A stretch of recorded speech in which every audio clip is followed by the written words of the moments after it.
Hi friends, in today's episode, I interview the man who inspired me to start this podcast, and he's like a brother from another mother. He is no other than Drew Crowe.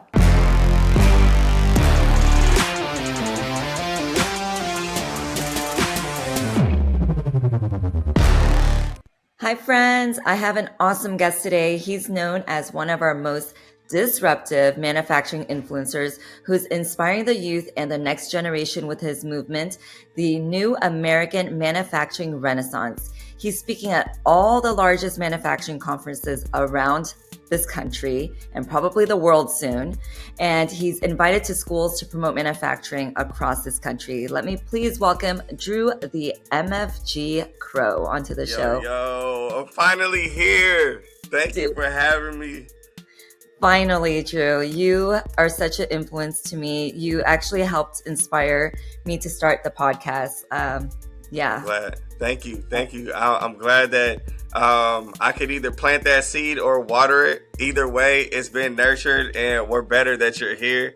I know me and you talk about it a lot, but I like to share with as many people that I can that we need as many perspectives shown in the form of content that the new generation is consuming as we can get. You know what I'm saying? And if we say we want a lot of people, if we say we want to fill jobs, then people like me, people like you, people like all of the other creators that are out here taking that leap, they need to be seen because there are representations of them in all walks of life. And we want every walk of life in this industry to be able to fill these jobs and to keep it here. You know what I'm saying?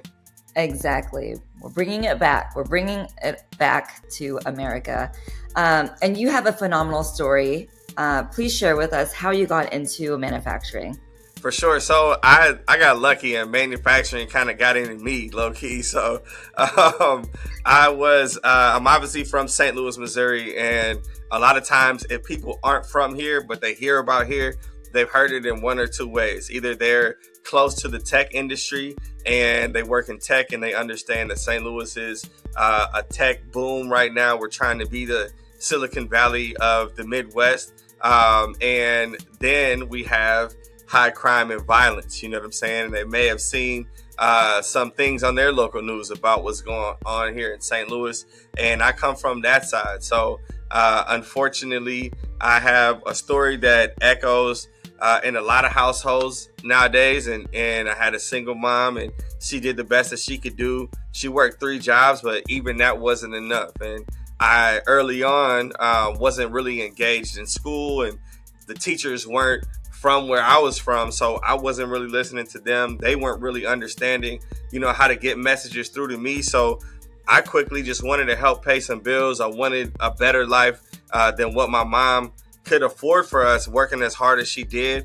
And I just wanted to help out. So I immediately got into the streets. That was the only thing that I knew that was hiring a teenage father, you know what I'm saying? And that quickly ended up getting me felonies as well. So now I got the 3 F's on my report card. I got a teenage father and I got 2 felonies, and it's just not looking good for me for the perspective of my life. And that was the problem. I didn't have a long run, right? I didn't have a long plan and there was nobody to help me make one. So I was just living day for day. And after a cycle of getting in and out of jail and like doing dumb stuff, I realized that I had to do something better or this is going to get down into, my son's life and my daughter's life. So I just put the word out that I didn't want to be in the streets anymore. I didn't want to be known for what I was known for.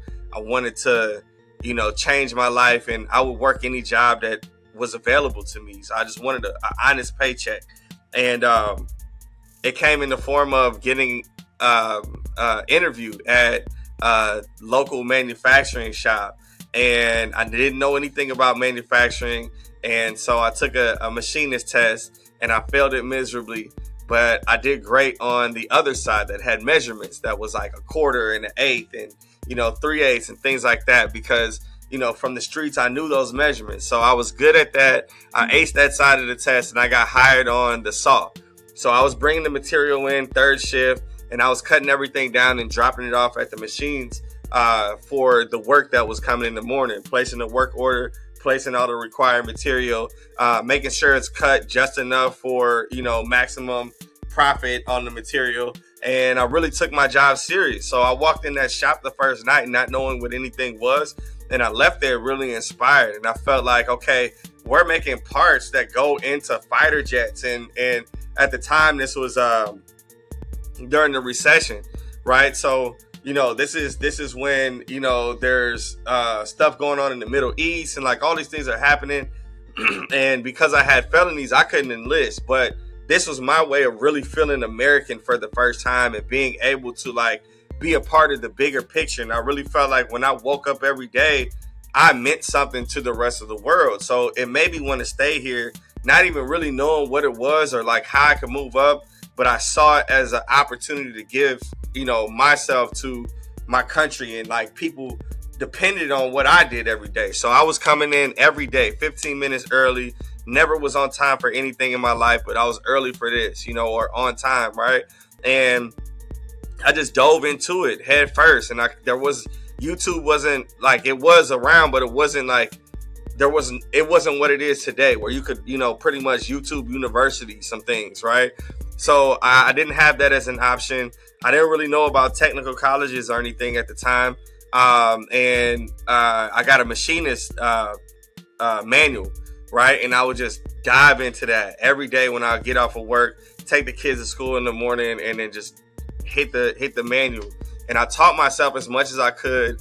At the same time, I would get dressed out in the morning when first shift was coming in, and I saw like, them talking about Ducatis and like buying lake houses. And at the time of the recession, it's like, yo, people are giving up everything that they have. So I saw stability in manufacturing. This is all I wanted to do. So taught myself, quickly moved up from the saw to the manual machines, from the manual machines to CNC machines, CNC machines to the programming room, programming and engineering. And it really changed my life. So I always say that they talk about second chances for people like me, for people that have been justice impacted. And for real, for a lot of us, this is our first chance. So this is my first life I'm really living, and I'm proud to have it.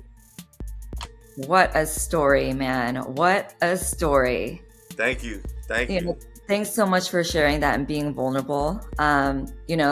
By you sharing that, I'm going to share something that I haven't shared publicly. I shared it with you the first time we talked, but I also felt like rock bottom too, right? Like in Hollywood, I got addicted to prescription pills. I had to go to rehab, and manufacturing also saved my life. This is my second chance now, And it's like when you feel like you can't offer anything to the world or even yourself, you know what I'm saying? Like I looked around and I got mouths to feed. I got a woman that I'm trying to be, all of the things that I'm supposed to be to her. And, I'm still a kid at the end of the day, right? And didn't have a father in my life at that time. So it's like, I don't even know what to do. I got no idea what to do. And there's a lot of people that either haven't been engaged or they're comparing themselves to what they see on Instagram, and they don't stack up to where they see other people that they feel like they should be at that same, and we all got a different pace that we're running in life, right? And it's like, sometimes you just need something solid to give you that foundation to take a step back and see how petty all that other stuff was, and how you can really take this and find yourself and be yourself in it, more importantly. And that's something that I love about our conversations that we have. You really are embracing who you are through manufacturing, and I love it. And that's really important to, again, all of the people that are coming up these days. Like, these days, boundaries aren't really what they used to be. You know what I'm saying? Where, a guy has to be this, or a woman has to be this, and, you have to act this way and wear these clothes, and, whatever it may be. Now it's like, you know what, I'm from the hood, but I love fishing. You know what I'm saying? And I love, all these different things. And there's so much complexity to me that I probably won't fit in one box or another. And this is the field that lets me be that, or I should be able to be that. And I love that you found yourself in this as well. Same. When I look at you, it's like a mirror image. Watching you just be you, and an individual and so different and unique, makes me feel like I can do the same, right? And then Yeah. when you and I are doing this, it inspires other people to do the same, where they could feel like they could be themselves and be in manufacturing. 100%. And we can be, it's okay to be the outcast. I know people be online and they hate, you know what I'm saying, and they do whatever, but you know, it's because they're clinging on to a system that had benefited them for a long time. But the more, you know, we are transparent and we are ourselves through this process, you know what I'm saying? There's more people that come out and they're like, yo, I'm not just like you, but I'm not like them either. You know what I'm saying? And I need to feel at home. I need to be somewhere. And that's how we unite. And that's how we link up and we continue to build and we start to have that leverage. You know what I'm saying? And I love the fact that there's more of us. And I love the fact that we're not just, you know, happy to be here. And we're not just, you know, sitting in our little corner to ourselves. It's like, yo, no, we have platforms. If you don't give them to us, we'll build and support each other's. You know what I'm saying? And we'll help each other build a platform for places for people like us. Because again, the world is changing, and I just feel like we connect more with a these bigger types mission, of things and right? what we've been traditionally putting out there. Yes, absolutely, absolutely, and a purpose, and that's why you know, again, we can't be stopped. We continue to grow through all of the other weird stuff because there is a bigger mission. And the bigger mission doesn't even always have to be explained. Sometimes it's just felt. You know what I'm saying? And that's why we link up. So again, it's bigger than just this. You know what I'm saying? It's this and this. Yeah. And it reverberates and it's a vibe that people catch and they have no problem. No problem. You hit me up, you know, schedules, whatever, but we doing the show. You know what I'm saying? Exactly. In the meantime, I got this going on. I'm in your area. Let's do it. You know what I'm saying? Same way me and Megan rock. Same way me and Chris Lookie rock. And that's the way that, you know, this new wave is going to come through. It's going to come through on collaboration. It's going to come through on people that are different, but we're, you know, mentally and you know, in our heart, we're alike.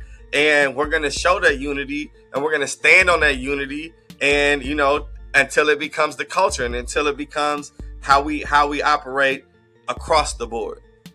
It's such a welcoming industry. And I have to say, like 6 months ago, when I didn't know you and Megan, like I just like knew of you guys being influencers. I was like, wow, like I wish one day like I could be part of that circle.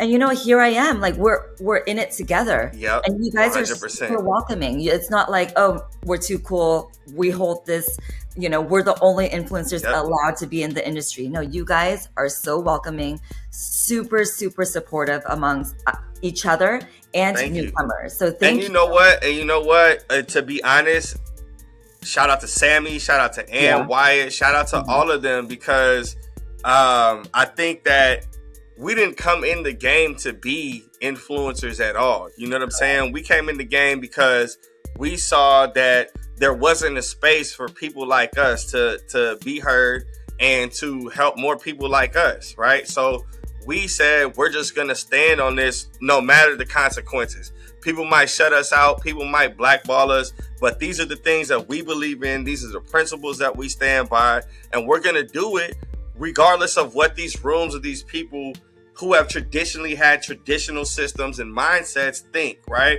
And the more we did it and the more we stood on it and the more we stood by each other, behind each other, next to each other, sometimes in front of each other. I know Megan is taking straight bullets for me. I've taken them for her and other people in this industry, and we keep rocking. And there's people that see it and they're like, you know what? I don't know what that is, but I want to support it too. And then we just became, I guess, quote unquote influencers. You know what I'm saying? Because it happened that way and it happened so organically that we know what it felt like, you know, 5 years ago when we first started doing this thing, and 6 years ago when nobody wanted to hear us and nobody wanted to have us at their conferences and it wasn't cool. You know what I'm saying? So we ate all of that, and now it's like, this is exactly what we did it for, you know, you to come along, for other people to come along. So there's no, for us at least, there is no gate that we keep. You know what I'm saying? It's like, yo, no matter what, how big my platform, how small my platform,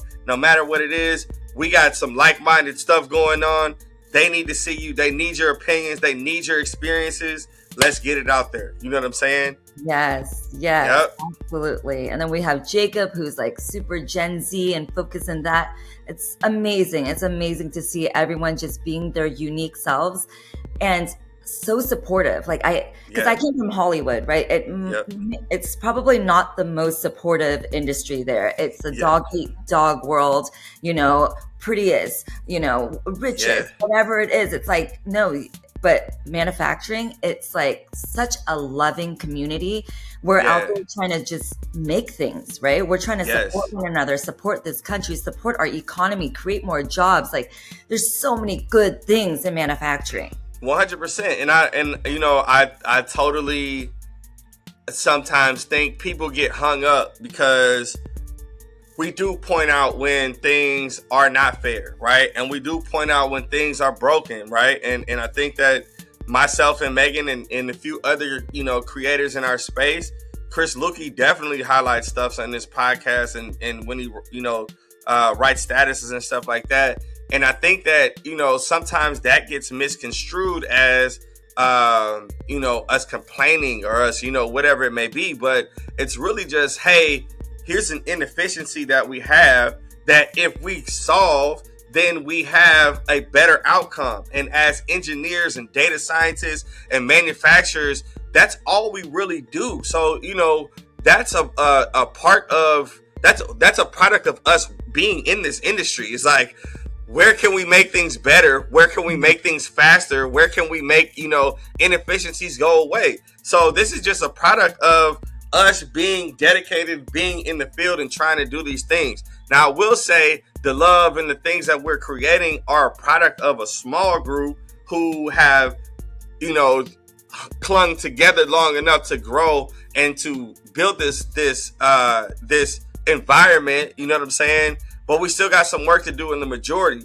But what I also say is just witness by the facts of the opportunities that we have these days at the big conferences. You started with that. You know what I'm saying? Like just the fact that we're represented in these conferences in these ways, in the White House in these ways, you know what I'm saying? Like in every aspect. Now it shows that the majority or the people that were once making the decisions and clinging on to the old broken systems, they're starting to see, or they're starting to be able to say, hey, we were with this all along. We just didn't, want to rock the boat too much. Exactly. But now that somebody else is rocking it a little bit, we want to get on board because we know that this is the way. You know what I'm saying? So it's a fantastic feeling.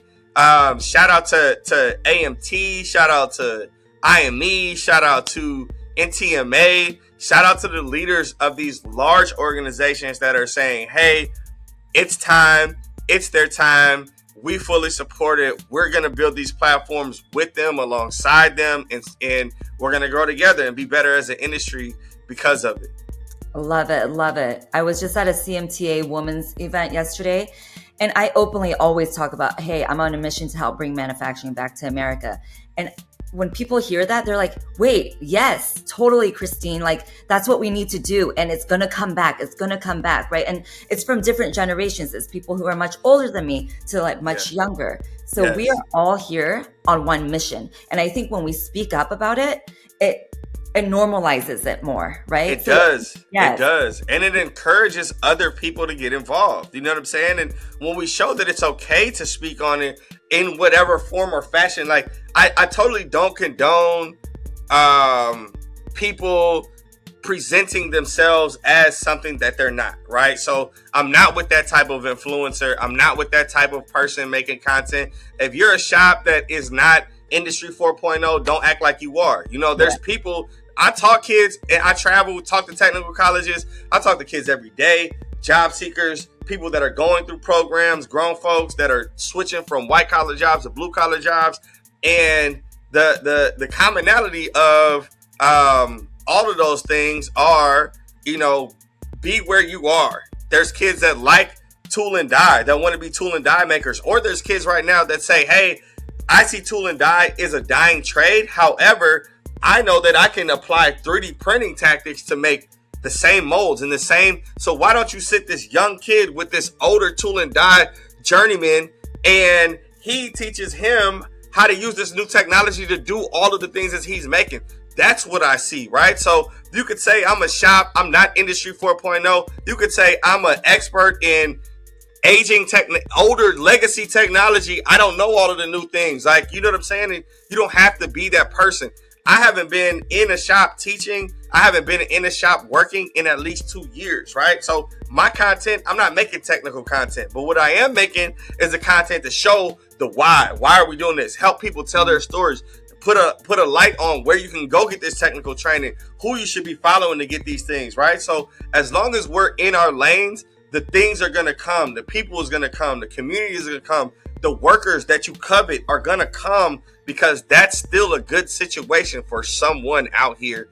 And if you're not representing that, then you faking, and that's where we go wrong, and that's where we err. You know what I'm saying? Totally. Thanks for sharing that, because so I run my family's machine shop, right? So it's CNC, and I've tried to position and maybe change to like 3D printing, right? And then I thought about it. I'm like, wait, there's people who truly specialize in 3D printing. Do you really want to spend all your energy there, Christine, and try to change the business? Or are we just going to hone into machining? Yes. And just be a master at this? Because machining is still needed. It's going to be needed even with additive and 3D printing around, right? So I'm transitioning. I'm like, wait, I'm just going to hone into this, because this is what we're good at, and it's needed, right? And let me go find people who have that tribal knowledge to teach me, because when they're gone, who's going to take over? That's what we're facing right now. Right there. When they're gone and they are leaving in droves, their foot is on the pedal, and they are filling up them buses and them trains and them planes, and they are out of here. You know what I'm saying? And we don't have enough people. There's a vacuum. There's not enough people to fill that position or that knowledge. It doesn't matter how much AI we have. It doesn't matter how many, programs that we have, whatever, digitally. At the end of the day, those people were not digital natives. So they have more up here than they've ever typed. They have more on. I still was working in shops when we were writing down on Travelers, when I would get programs that were, G&M codes that were written down on notebook paper that was laminated. You know what I'm saying? So there's so much that has not been even in a database digitally for an AI to pick up out of their brains, that we are losing a ton of our competitive advantage against all of these other different countries. We're just in our people, right? So again, you're right. Be an expert at what you are good at. Continue to hone that in. And then once you feel like, okay, we got this thing the corner of the market, go find that other expert. You know what I'm saying? And say, okay, we might not want to, completely ditch this for this, but show us how we can take this and integrate it into what we're already great at. Or if that's even something we should be worried about, right?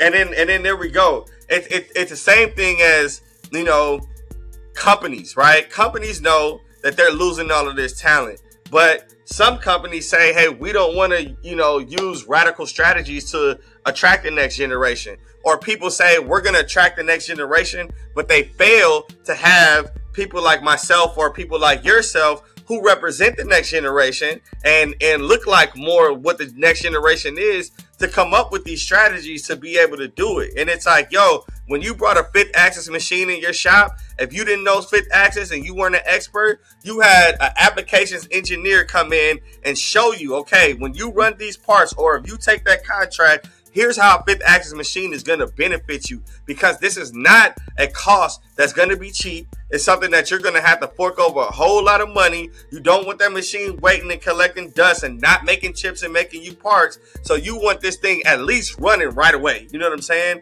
Same way with when you're investing into your workforce. If you're investing into a workforce in a community or in a generation that you have not been connected to in any real way, why wouldn't you bring in an applications engineer? Why wouldn't you bring in somebody who is an expert on this situation, right?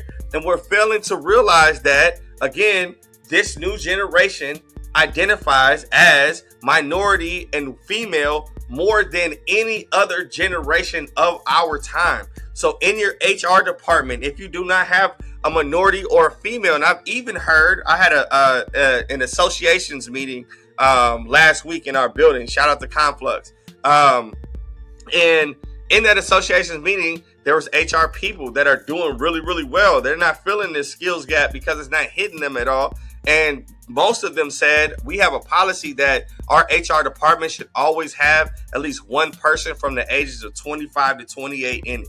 And the reason being is they lived a whole different type of life filled with different types of experiences that reflect the working class right now more than anybody else in this office. You know what I'm saying? And you can do a two-handed method. You know what I'm saying? There's a whole generation of 28 to 45 that are still got great work years and great productivity years that aren't really being catered to in a way that they could come take your C-suite positions. They could come help in management roles. They don't really necessarily need the technical expertise, or that can be taught by us, right? And so we're missing on two accords, and we really could be filling our pipelines with different ways. It's just going to take different voices in the room at the tables that actually have a voice to really, start to open up some of the eyes of the people that are making the hiring and in the culture decisions in our industry. Yep. Dude, 100%, 100%. You are just spot on, Drew. You are just making such big shifts and changes in the industry. I'm super excited to see where you're going to take this. So share with us what's going on with you right now. Like, what are you doing in these schools? What are your projects? What are you working on? Yeah, so right now I'm mad busy, but that's the way I love it, right? So when I launched my tour, originally I launched my tour to just get awareness about the careers in our area, right? Just in local areas. So I went to places that were like St. Louis that have, high youth unemployment rate, probably a pretty big crime rate, and going to these cities to show them their options, show them that this is an option, and show them where they could go to make this thing happen, right? So the first year was just me telling my story, getting out in front of students, letting them know how manufacturing changed my life. The second year, as I did that and I had success, I was getting calls from these same people in these cities, and they were like, hey, so we're excited. We want to get these careers. Now, what do we do? Where do we go? Right. So the second year I started, really making sure that I had it at a technical college or a company that had some type of internship or apprenticeship program. So now the kids are getting excited about these careers. They're seeing why they should take them, how they will change their lives. Now they're seeing what we do this stuff with. So they're seeing, okay, this is where I can go. These are the machines that I work on. I see them making things in real life, right? So that was important to me. This year, we're taking it even a step further. We're having politicians come out. We're having people that can actually make the plays in the areas to say, okay, this is why we need to support a manufacturing legislation in our city, right? This is why we should have a standard. This is why we should uplift the industry to make more apprenticeships and internship programs. This is why we support the tech schools and get more people that are in our local area with great jobs so they can be homeowners, so they can have families, so they can be taxpayers. So it's about rebuilding these rural areas and these inner cities, these cores, by bringing all of the players to the table at the same time and letting them hear how they can serve each other, right? And just me facilitating that conversation. Speaking of facilitating conversations, I am doing an industry and inclusion cohort. Again, awareness isn't the only thing that we need to do. We need to make sure curriculum and the middle schools and the high schools and the technical colleges match what we need in the industry, the skills that need right now, right? So what we were teaching in 2000 isn't going to get you a real good career in manufacturing in 2024. It's just not. You know what I'm saying? The metal we were cutting back then, the way that we were cutting it, all the things changed so rapidly with the technology that we've had, right? So we want to make sure the curriculum matches. We also want to make sure that we're removing barriers for people to be able to get into these technical colleges and these workforce training centers. Because a lot of times, if you come from an extremely rural or urban community, that is your entry into any type of, skilled position to get up out of the situation that you were in. So identifying what funding sources there are, what funding sources we can take more advantage of for our industry, and identifying how to help build a national curriculum or standards that these teachers who may not know manufacturing can now speak on it in a good way, identify skills that we need in our industry right now, and help evolve them in these kids and these students. So that's that.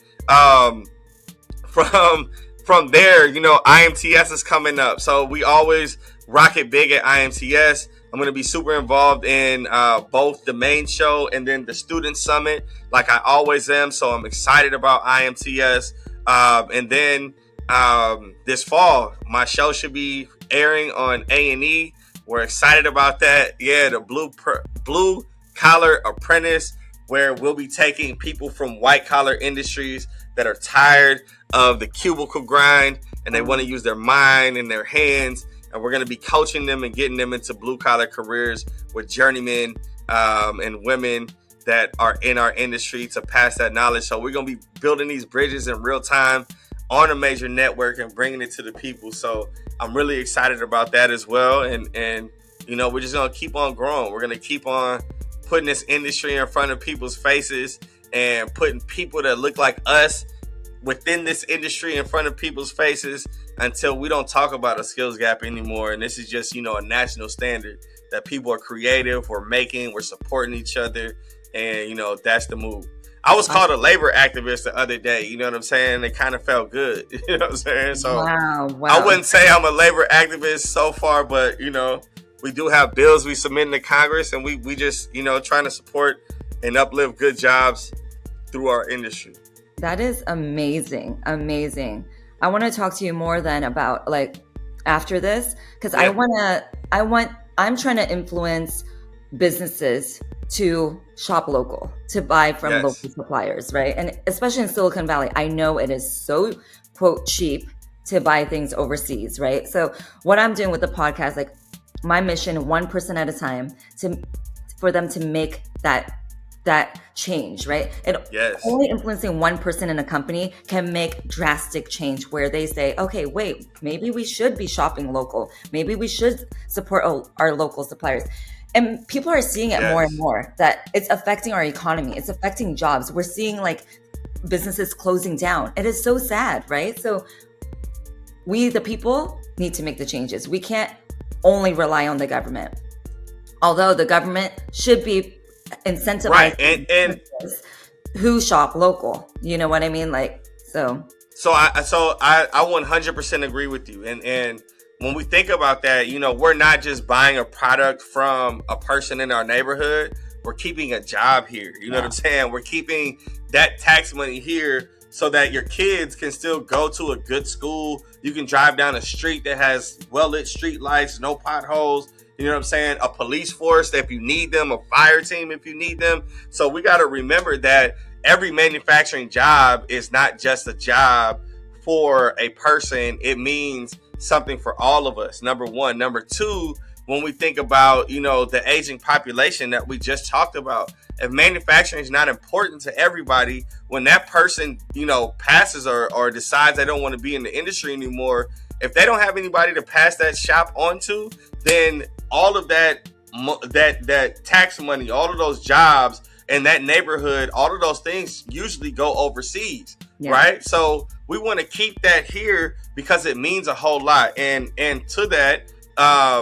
we have a manufacturing renaissance federation, and I would love to invite you to that. And what that is it's a group of manufacturers and organizations and people who want to make that a movement and really make that stand up and prop it up in the form of local and federal legislation. And there's more on the website that you can read into before you sign up. But that's exactly what we're doing now. It's more than just a luxury of talking about it. Now we got to really be about it, and we have to have a federal, I think, supported program that pushes local manufacturing and local products, right? And training and access to the training of these things. And once we have that, I think that we'll start to see a lot more people buying local, right? But also staying local and building up these local economies. So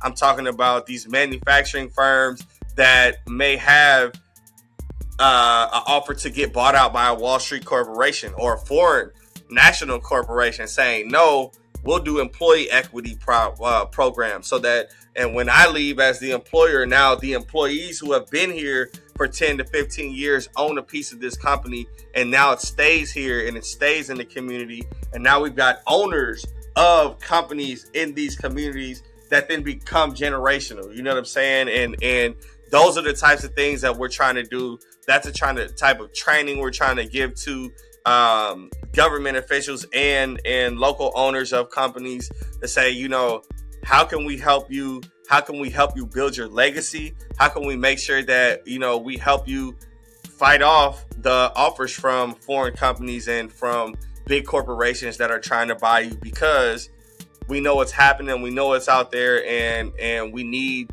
these jobs to stay here. We need this work to stay here, and we need, you know, we need this red, white, and blue to mean what it always meant. You know what I'm saying? Dude, you make me want to cry. It's amazing. I did not know you had this federation. I'm going to sign up. Let's do it. We need to make an impact together, and more voices together makes it louder, and we're able to make a bigger impact that way.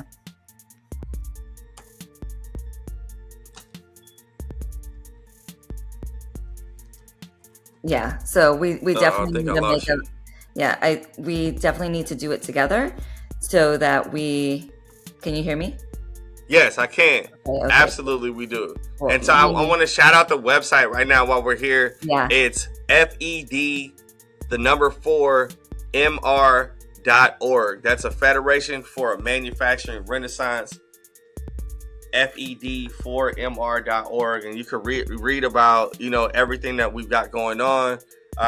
This was way before me. This is people that have been, you know, working on this for years and years and years, ever since the 80s when manufacturing left en masse, and it left cities like Chicago, cities like Detroit, a lot of them Rust Belt cities where Wall Street corporations ran them into the ground and then sent them overseas, right?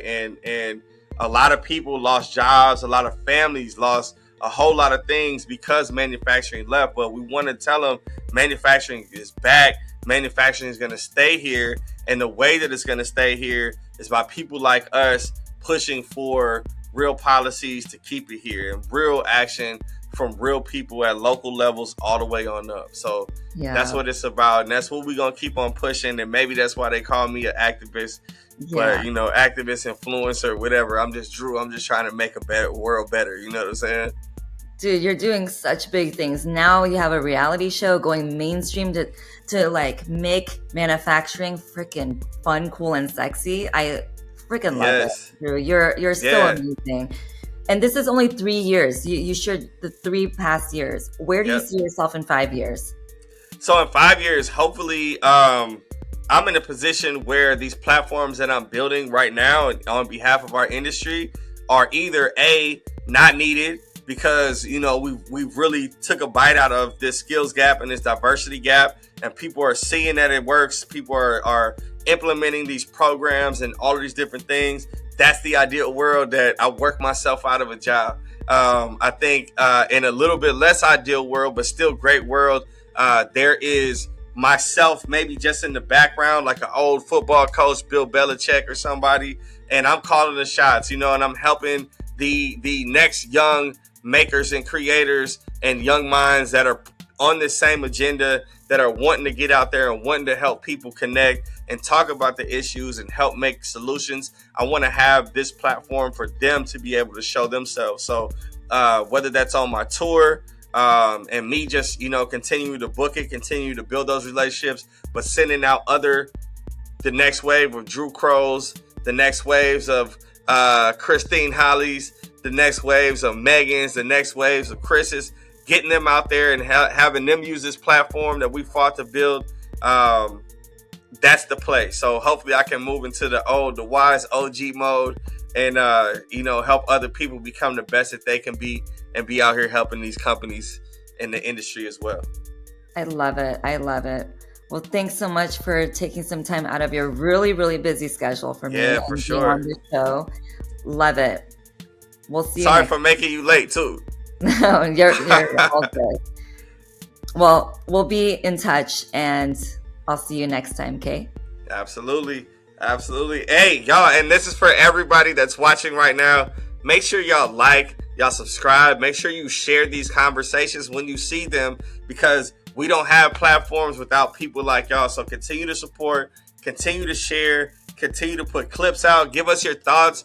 Talk to us in the comments. We want to have these conversations. We want to build this dialogue, and we want to show that there's a place for it in our industry and in the United States. So thank you again for having me. And I want everybody to continue making things fun, cool, and sexy. Let's get it.